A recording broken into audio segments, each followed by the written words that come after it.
नमस्कार विद्यार्थी मित्रांनो, काय बघितलेलं द्वंद्व समास बद्दल बघितलेलं बरोबर आहे। आज आपण दुसरा समास बघणार आहे। कुठला आपला दुसरा समास? तत्पुरुष समास। बरोबर आहे विद्यार्थी मित्रांनो।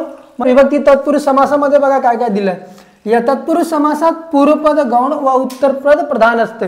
बरोबर, जर ते मी तुम्हाला चौकट बनवून दिलेलं विद्यार्थी मित्रांनो पहिल्या लेक्चर मध्ये तुम्ही बघितलं असेल।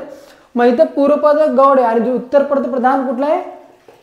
उत्तरपद प्रधान मध्ये आहे। उत्तरपदाचे लिंग तेच संपूर्ण समासाचे लिंग असतात आणि उत्तरपदाचे जे वचन आहेत संपूर्ण समासाचे वचन आहेत। विभक्तीमध्ये काहीच नाहीये हा असतो।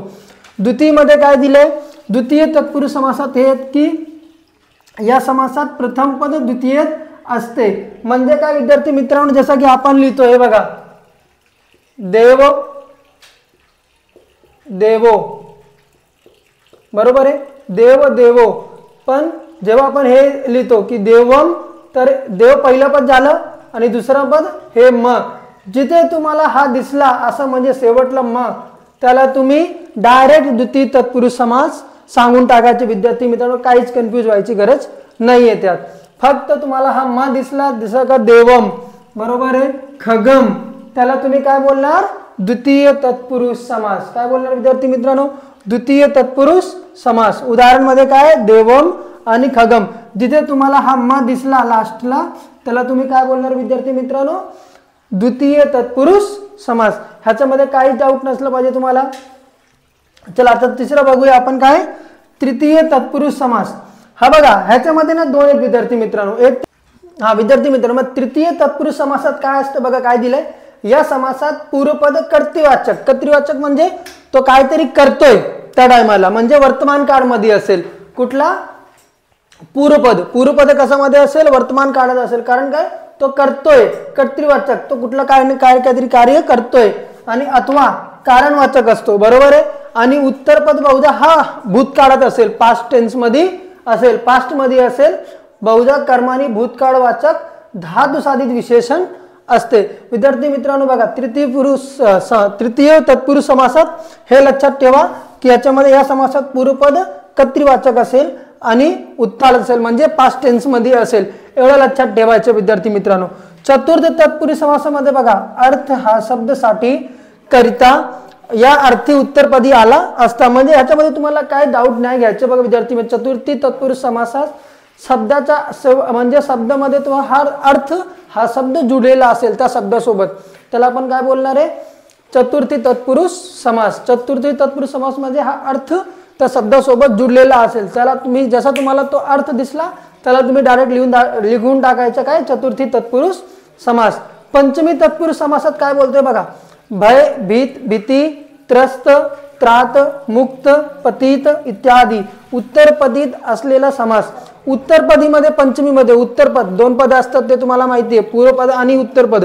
मग पूर्वपद म्हणजे पहिलं पद, उत्तरपद म्हणजे दुसरं पद।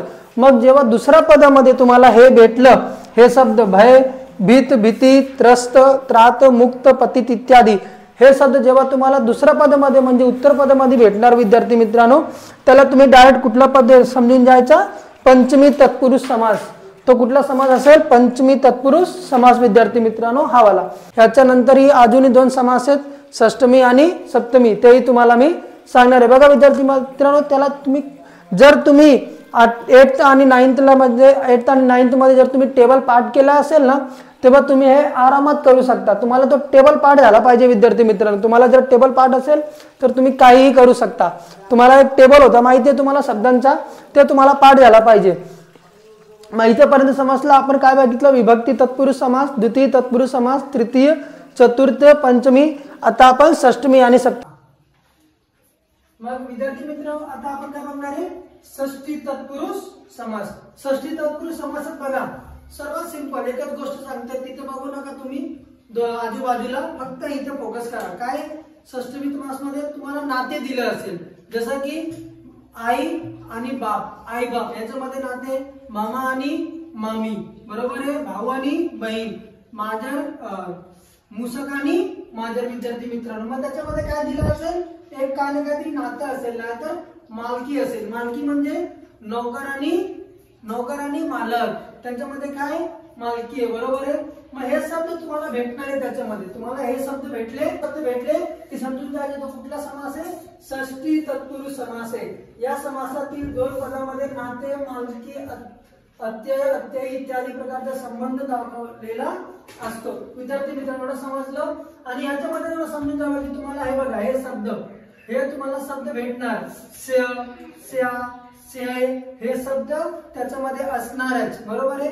ते असणार हे शब्द तुम्हाला दिसले की लगेच समजून जायचं काय, एक तर त्याच्यामध्ये नाते असेल नाहीतर हे शब्द असले असेल त्या शब्दामध्ये स्य, स्या, से हे शब्द असेल तर तो कुठला असेल, षष्ठी तत्पुरुष समास असेल।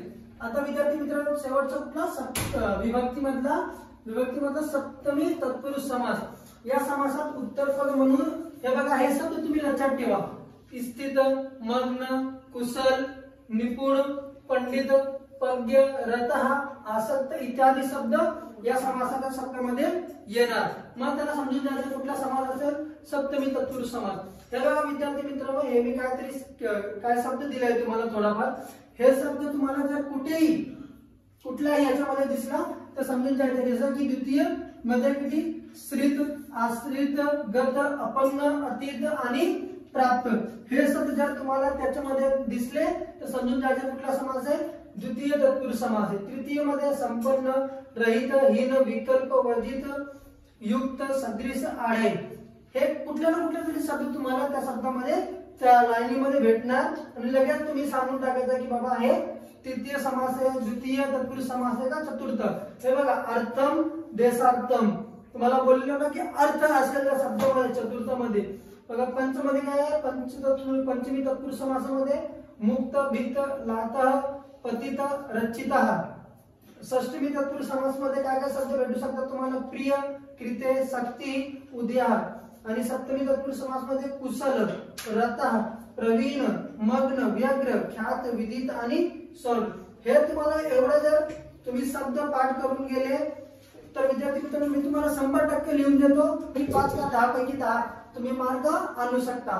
तर आपला आज आपण काय बघितलंय आतापर्यंत, विभक्ती तत्पुरुष समास। तत्पुरुष समासाचा पहिला प्रकार आपण बघितला कुठला आहे, विभक्ती तत्पुरुष समास।